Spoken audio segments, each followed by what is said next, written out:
کمرہ بے حد سادہ تھا اور کئی روز کی علالت کے باوجود ان کے خوبصورت چہرے پر غیر معمولی عزم و اعتماد تھا اور ذہین آنکھیں گویا بولتی محسوس ہوتی تھیں۔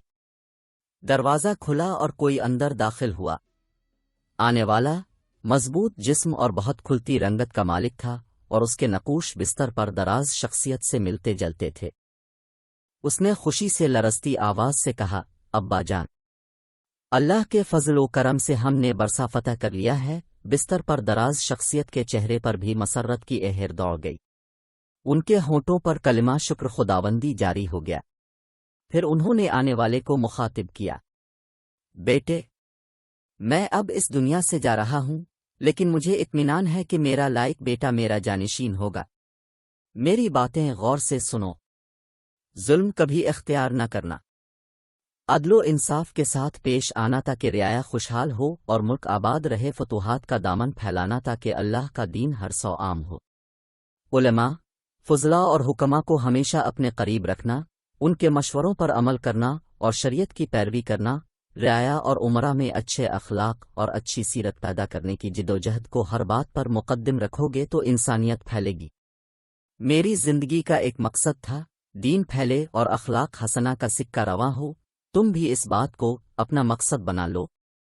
جو حکمراں رعایا کو عدل و انصاف نہیں دے سکتا وہ حکمراں بننے کا اہل نہیں ہے۔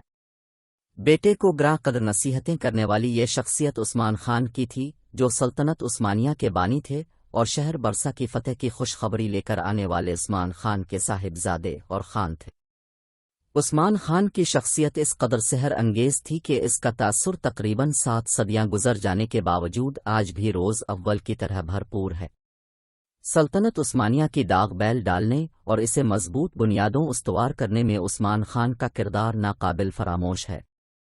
اپنے مسلمانوں کو دشمنان اسلام کے مظالم سے نجات دلانے کے لیے پرچم جہاد بلند کیا، اپنے سے کئی گنا بڑی طاقت کی آنکھوں میں آنکھ ڈال کر اسے للکارا اور کئی محاذوں پر اسے شکست کا سامنا کرنے مجبور کر دیا۔ کفار کے خلاف جہاد کرنے کی وجہ سے آپ کو عثمان غازی بھی کہا جاتا ہے۔ عثمان خان کا تعلق ترکوں کے قبیلے اوغوز سے ہے۔ اس قبیلے کے مورث اعلیٰ اوغوز خان تھے۔ اس قبیلے تعلق رکھنے والے ترکان غز کہلاتے تھے۔ 13 صدی عیسوی میں جب چنگیز خان اور اس کے بیٹوں نے عالم اسلام پر یلغار کی تو ترکان غز کا ایک قبیلہ اپنا وطن خراسان چھوڑ کر ماہان چلا گیا۔ ماہان موجودہ روس میں ترکستان کے مشہور شہر لمرو کے قریب ایک گاؤں ہے۔ ماہان کی تباہی کے بعد اس قبیلے کے سربراہ سلیمان شاہ 1200 عیسوی میں اناطولیے چلے آئے۔ اناطولیے سے مراد موجودہ ترکی کا وہ حصہ ہے جو ایشیا میں شامل ہے۔ کہتے ہیں کہ وہ جہاد کے خواہش مند تھے۔ مشرقی اناطولیے میں 7 برس قیام کے دوران انہوں نے شمال کے عیسائی دہشت پسندوں کا قلع قمع کیا جو اخلاط اگر لوٹ مار کرتے تھے۔ انہوں نے شمال کی بازنطین حکومت سے ٹکر لی جس کا مرکز طرابزون موجودہ ترکی کی اہم بندرگاہ تھا۔ اس کے بعد سلیمان شاہ نے شام کے مشہور شہر حلب کی طرف ہجرت کی۔ مختلف مورخین نے ان کے اس اقدام کی مختلف توجیہات بیان کی ہیں۔ ایک یہ کہ ایران میں منگولوں کی واپسی شروع ہو گئی تھی، دوسرے یہ کہ سلیمان شاہ آخری صلیبی جنگ میں شرکت کے لیے بیت المقدس جا رہے تھے۔ قافلہ حلب کے قریب دریائے فرات پر پہنچا تو سلیمان شاہ دریا پار کرتے ہوئے پانی میں ڈوب کر جاں بحق ہو گئے۔ ان کو قلعہ کے سامنے دفن کیا گیا۔ ان کی قبر کو ترک مزاری کہتے ہیں اور یہ آج بھی قائم ہے۔ سلیمان شاہ کے کئی بیٹے تھے۔ ان میں سے ارطغرل اور دوندار نے اپنے ساتھیوں کے ساتھ مشرقی اناطولیے کا سفر جاری رکھا۔ وہ قونیے کی طرف گامزن تھے کہ راستے میں شہر سواس کے قریب ایک میدان میں انہیں 2 فوجوں میں زبردست جنگ ہوتی نظر آئی۔ ان میں سے ایک حریف طاقتور تھا اور دوسرا کمزور۔ ارطغرل نے کمزور کی مدد کرنے کا فیصلہ کر لیا۔ یہ بھی ممکن ہے کہ انہوں نے فوجوں کے پرچموں اور سپاہیوں کی وضاقت اور لباس سے بھی ان کی قومیت اور مذہب کا اندازہ لگا لیا ہو۔ بہرحال ارطغرل کے پاس حالانکہ صرف 444 سوار تھے، لیکن وہ اس مختصر سی جمعیت کو لے کر اس طاقتور فوج پر بجلی کی طرح ٹوٹ پڑے جو ایک کمزور فوج کے سپاہیوں کو مار رہی تھی۔ یہ حملہ اس قدر اچانک تھا کہ اس بڑی فوج کے افسروں اور سپاہیوں کو یہی گمان گزرا کہ حریف کو کہیں سے تازہ دم سپاہیوں کی بڑی کمک حاصل ہو گئی ہے۔ اس زبردست فوج کے سپاہیوں کے قدم اکھڑ گئے اور وہ بھاگنے پر مجبور ہو گئے۔ جب میدان صاف ہو گیا تو فاتح فوج کے سپہ سالار نے یہ جاننے کی کوشش کی کہ یہ کون لوگ تھے جو ایک نازک موقع پر رحمت کے فرشتے بن کر آئے۔ تعارف کی ادا ہوئی تو انکشاف ہوا کہ بھاگنے والی فوج منگولوں کی تھی، اور ارطغرل اور ان کے ساتھیوں نے جس فوج کی مدد کی وہ سلجوقی حکمراں علاء الدین کیقباد کی تھی۔ علاء الدین کیقباد نے ارطغرل کی بہادری اور جواں مردی کے اعتراف کے طور پر انہیں ایک علاقہ کا حاکم بنا دیا۔ اس علاقے کا نام سند بھی لکھا گیا، صفوت بھی اور اسوگود بھی۔ یہ سرسبز علاقہ دریائے سفاریہ کی بائیں جانب واقع تھا۔ گو کہ یہ کوئی وسیع علاقہ نہ تھا، لیکن بازنطین سلطنت کی سرحد کے قریب واقع ہونے کی وجہ سے اس کی بہت اہمیت تھی۔ علاء الدین نے ارطغرل کو اوجبک یعنی سرحدی سردار کا لقب بھی دیا۔ ارطغرل بہت نڈر اور ہوشیار جرنیل تھے۔ رومی سرحدی قلعوں میں موجود فوجوں کی جانب سے جتنے بھی حملے ہوئے، ارطغرل نے اپنی مختصر سی سپاہ کو خوبی سے استعمال کر کے یہ تمام حملے پسپا کر دیے۔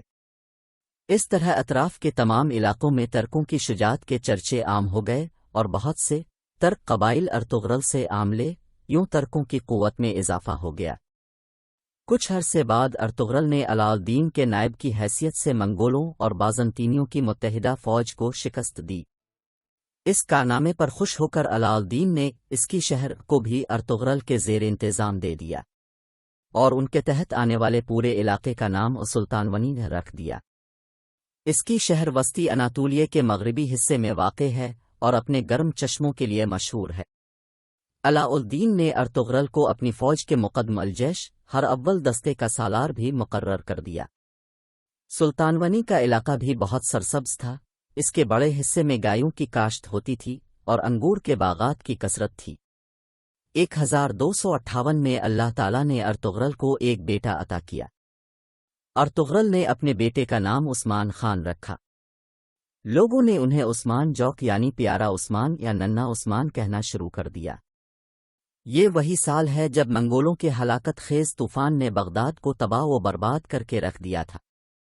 ہم کہہ سکتے ہیں کہ عثمان خان کی ولادت کی صورت میں ملت اسلامیہ ایک نئے دور کا آغاز کر رہی تھی، ایک بھرپور اور تابناک دور جو دولت عثمانیہ کے نام سے تقریباً 650 برس کی طویل مدت پر محیط ہے۔ عثمان خان نے مروجہ تعلیم پائی اور جنگی فنون پر دسترس حاصل کی۔ جلد ہی وہ جنگوں میں اپنے والد کی نیابت کرنے لگے۔ اس کی شہر سے ملے ہوئے علاقے آترونی میں ایک بڑے عالم رہتے تھے جن کا نام شیخ ادابالی تھا۔ عثمان اکثر شیخ کے پاس ان کے علم سے فیضیاب ہونے کے لیے جایا کرتے تھے۔ شیخ نے اپنی بیٹی بالا خاتون کی شادی عثمان خان سے کر دی۔ بالا خاتون نہ صرف ظاہری خوبصورتی سے مالا مال تھیں بلکہ علم و عمل اور سیرت کے اعتبار سے بھی بلندیوں پر فائز تھیں۔ ان سے عثمان غازی کے ایک بیٹے علاء الدین پیدا ہوئے، جبکہ عثمان غازی کی دوسری شادی ایک ترک سردار کی بیٹی مال خاتون سے ہوئی۔ انہی خاتون کے بطن سے عثمان خان کے بیٹے اور خان پیدا ہوئے۔ عثمان خان کے انتقال کے بعد اور خان ہی نے عثمانی مملکت کی باغ ڈور سنبھالی۔ 1288 عیسوی میں ارطغرل کا انتقال ہو گیا۔ ان کی عمر 90 سال تھی۔ انہیں سوگوت کے قریب دفن کیا گیا۔ ارطغرل کی وفات کے بعد ان کے زیر انتظام تمام علاقہ عثمان خان کے سپرد کر دیا گیا۔ عثمان خان نے انتظام اپنے ہاتھ میں لیتے ہی بازنطین علاقوں کی جانب توجہ دی۔ اس کی ایک بڑی وجہ تو یہ تھی کہ وہ اسلام کی تبلیغ کرنا چاہتے تھے اور اسلام کے پیغام کو عام کرنے کے لیے کوشاں تھے۔ دوسری وجہ یہ تھی کہ بازنطین حکومت آپس کی فرقہ وارانہ جنگوں اور بد نظمی کا شکار تھی۔ تاہم عثمان خان نے رومی سلطنت پر خود بڑھ کر حملے نہیں کیے بلکہ چھیڑ چھاڑ پہلے خود رومیوں نے شروع کی۔ عثمان خان کے اقتدار سنبھالنے کے صرف ایک سال بعد قرہبہ حصار کے قلعہ والوں نے حملہ کیا۔ عثمان خان نے اس قلعے کو بھی فتح کر لیا۔ اس وقت کے سلجوقی سلطان نے یہ قلعہ عثمان غازی کی تحویل میں دے دیا اور بعد ازاں انہیں اپنے نام کا سکہ ڈھالنے کی اجازت دی اور ان کا نام خطبے میں شامل کر دیا۔ 1291 عیسوی سے 1298 عیسوی تک کا عرصہ عثمان خان نے اپنی قلمرو کے نظم و نسق کو سنوارنے میں صرف کیا۔ 1294 عیسوی میں رومیوں نے پھر حملہ کیا لیکن عثمان خان نے انہیں مار بھگایا۔ 1298 میں قلعہ حصار بیلا چیک کے سردار نے اپنی بیٹی کی شادی کی تقریب میں عثمان خان کو مدعو کیا۔ سردار کا ارادہ یہ تھا کہ اس تقریب میں عثمان خان کو بے بس کر کے انہیں قیدی بنا لیا جائے، لیکن عثمان خان کو اس سازش کی اطلاع مل گئی تھی۔ وہ اپنے 40 ساتھیوں کے ہمراہ تقریب میں پہنچے جن کے لباس میں اسلحہ چھپا ہوا تھا۔ جب انہوں نے محسوس کیا کہ تقریب کے دوران میں ان پر قابو پا کر انہیں قید کرنے کی کوشش کی جا رہی ہے تو انہوں نے اپنے ساتھیوں کو اشارہ کیا اور بڑی چابک دستی کے ساتھ قلعے پر قبضہ کر لیا۔ اپنے ابتدائی دور میں عثمان خان نے اطراف کے عیسائی قبائل اور حکام کو اسلام قبول کرنے کی دعوت دی۔ خرمنجک کے عیسائی حاکم کوسا میں حائل مسلمان ہو گئے اور انہوں نے رومیوں کے خلاف زبردست جہاد کیا۔ اس دور میں شمال کی سمت اینا گول، یار حصار اور کوپری حصاری کے قلعے بھی فتح کیے گئے۔ پہلے ان مقامات پر ان امراء کا قبضہ تھا جو رومیوں کو باقاعدگی سے خراج ادا کیا کرتے تھے۔ یہ علاقے پہاڑیوں اور وادیوں پر مشتمل تھے۔ کوپری حصاری کی فتح بہت اہم ثابت ہوئی کیونکہ بعد میں جو علاقے فتح ہوئے ان کے لیے فوجی کارروائیوں کا مرکز یہی قلعہ تھا۔ عثمان خان نے جب اطراف کے حکمرانوں کو اسلام کی دعوت پہنچائی تو لفکے اور قادری کے شہزادوں نے جزیہ دینا قبول کر لیا، لیکن جن حکمرانوں نے اسلام کی دعوت کا مذاق اڑایا، عثمان خان نے ان حکمرانوں کے علاقوں کو بھرپور حملہ کر کے فتح کر لیا۔ ان میں مارتونی، گوکا، ترقلی، قراقین، تقر نیاری وغیرہ کے علاقے شامل ہیں۔ 1300 میں جب آخری سلجوقی حکمراں علاء الدین ثانی منگولوں کے حملے میں جاں بحق ہو گئے تو عثمان خان نے ینی شہر پر قبضہ کر کے اسے اپنا دارالحکومت بنا لیا۔ اس عرصے میں عثمان خان نے ایک قریبی ریاست کرتمان کو جنگ کر کے فتح کر لیا۔ رومیوں نے خطرہ بھانپ کر 1301 میں ایک بڑی فوج حملے کے لیے بھیجی۔ عثمان خان کی فوج قیون حصار کے مقام پر بڑی بہادری سے لڑی۔ دشمن بھاگ کھڑا ہوا۔ 6 سال کے مختصر عرصے میں عثمان خان کی مملکت کی حدود بحر اسود کے ساحل کو چھو رہی تھیں۔ اس کے بعد عثمان خان نے بورسا کی طرف توجہ دی۔ شہر موجودہ مشرقی ترکی میں بحیرہ مرمرہ کے قریب کول الوداق کے دامن میں واقع ہے اور ترکی کا ایک بڑا شہر۔ ماضی میں بھی یہ بڑا اہم شہر تھا جسے بعد میں عثمانیوں نے خوب ترقی دی۔ اس شہر کی حفاظت کے لیے رومی فوج نے جان توڑ کوشش کی۔ شہر والے قلعہ بند ہو کر بیٹھ گئے۔ قیصر روم نے منگول حکمراں غازان خان کو ساتھ ملانے کی بڑی تگ کی۔ اپنی بہن میریا کی شادی غازان خان سے کرنے کا اعلان کیا، لیکن یہ تمام کوششیں بے سود ثابت ہوئیں۔